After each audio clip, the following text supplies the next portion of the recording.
Hello guys, this is MyBalkanGaming and here is my 5th review of the Delta Rising ships. This one is about the Eclipse Intel Cruiser.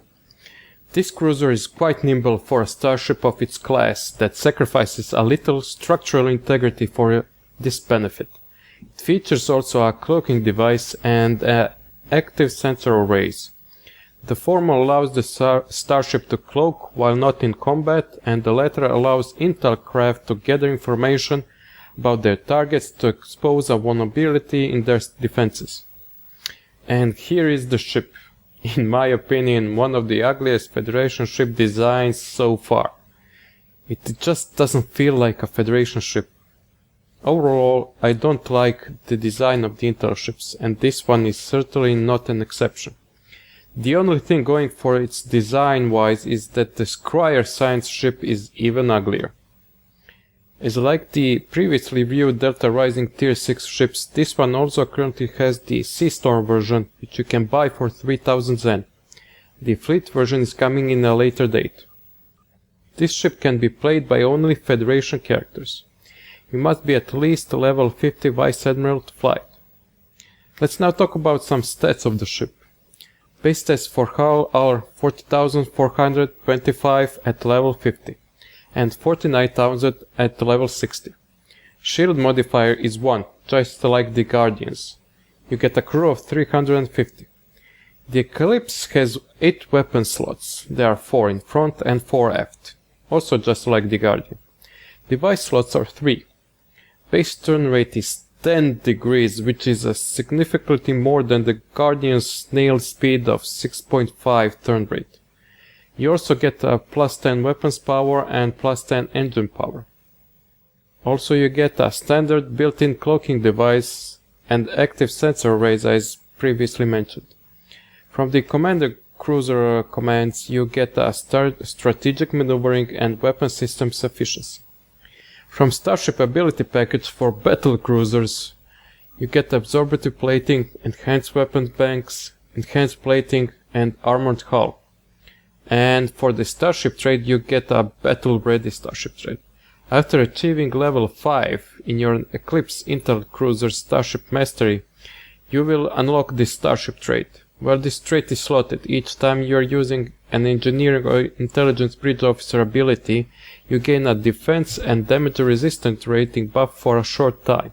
This buff stacks up to 3 times. I can tell you that this particular Starship trait is very useful to have.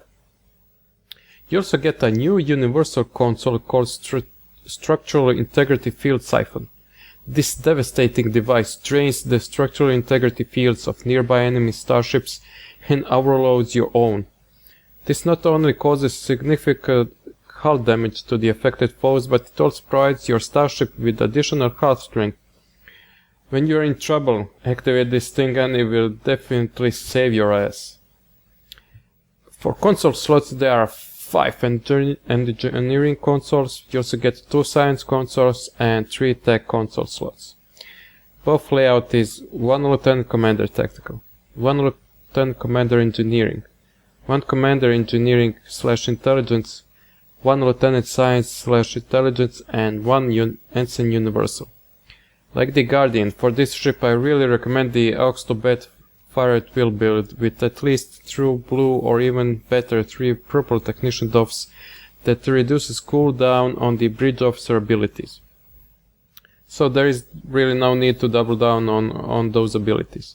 But this buff layout is actually perfect for this build. And also you can use some awesome Intel abilities like Intel Team and override subsystem safeties, which is my favorite Intel power. As you can see, I'm using this ship on my Federation Tactical Officer, but I also recommend you can also put it on an Engineer if you would go healer or a tank.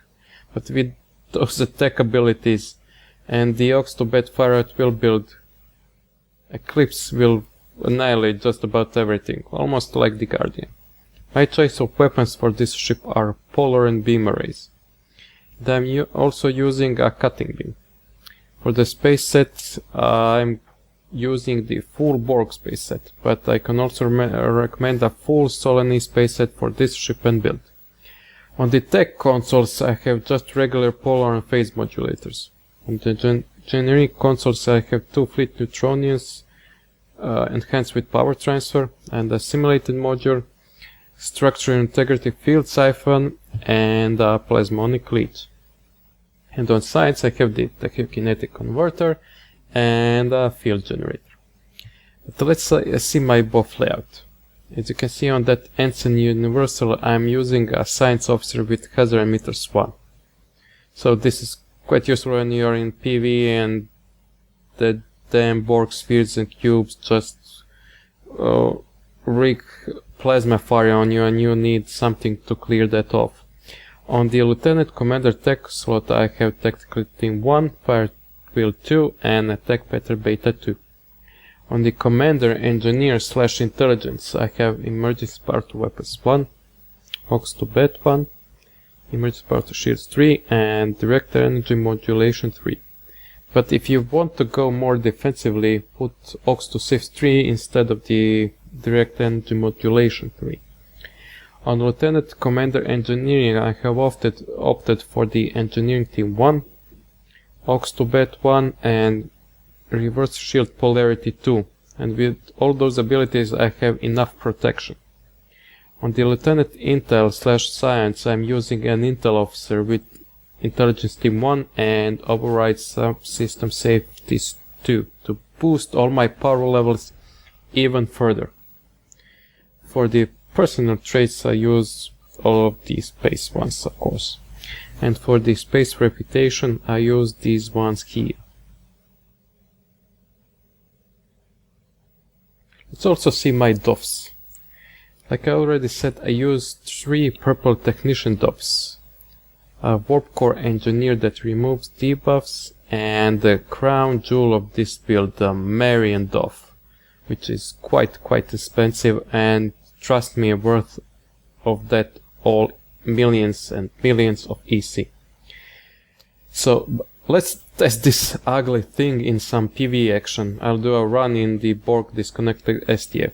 You guys enjoy the fight and I'll tell you my final impressions of the Eclipse just after that.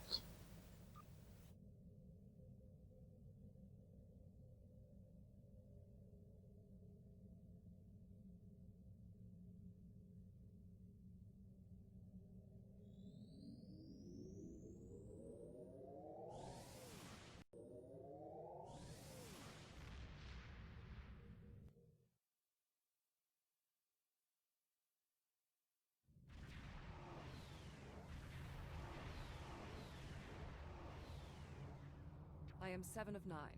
In this instance, I speak for the Cooperative. Many Borg were disconnected from the Collective when the Borg Queen was defeated in the Hive. She survived and downloaded herself into this Unimatrix. Now she is compelling any vessels you must with upload a virus to the disconnected Borg ships before they reach these towers. If the ships reach these emitter points, the Borg Queen will begin to reassimilate them. The Cooperative will not be able to assist in this endeavor. The longer they stay, the greater the risk of reassimilation.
disturbance in fluidic space.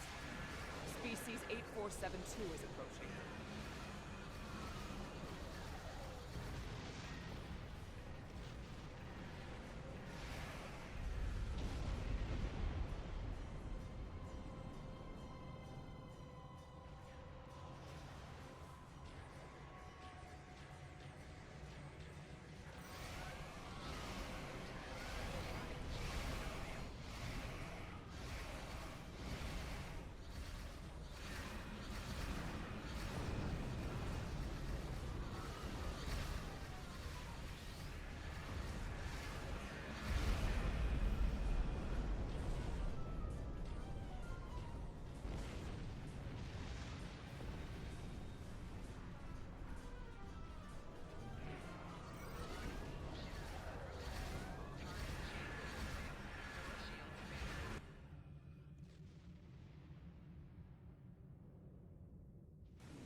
The Undine will destroy the disconnected Borg ships. Stop them.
The Vault have a ship designed to fight Borg. Destroy it before it attacks the Cooperative.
Collective will not fall here. I will not allow it. You will be eliminated! The weak shall perish. 3 dreadnoughts, but they're attacking one another. This is your chance.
Thank you for your assistance. Finally a good pug team, and we managed to kill off all those dreadnoughts. Yes! So in conclusion, this ship is ugly as hell. No doubt about that. But stats wise, and especially with that POF layout, it is perfect for the build I'm using. If you cruiser captains can overlook the ugliness, in my opinion the Eclipse it's even better cruiser than the Guardian, and that says a lot. Okay guys, thank you for watching, be sure to comment and subscribe, and I'll see you next time.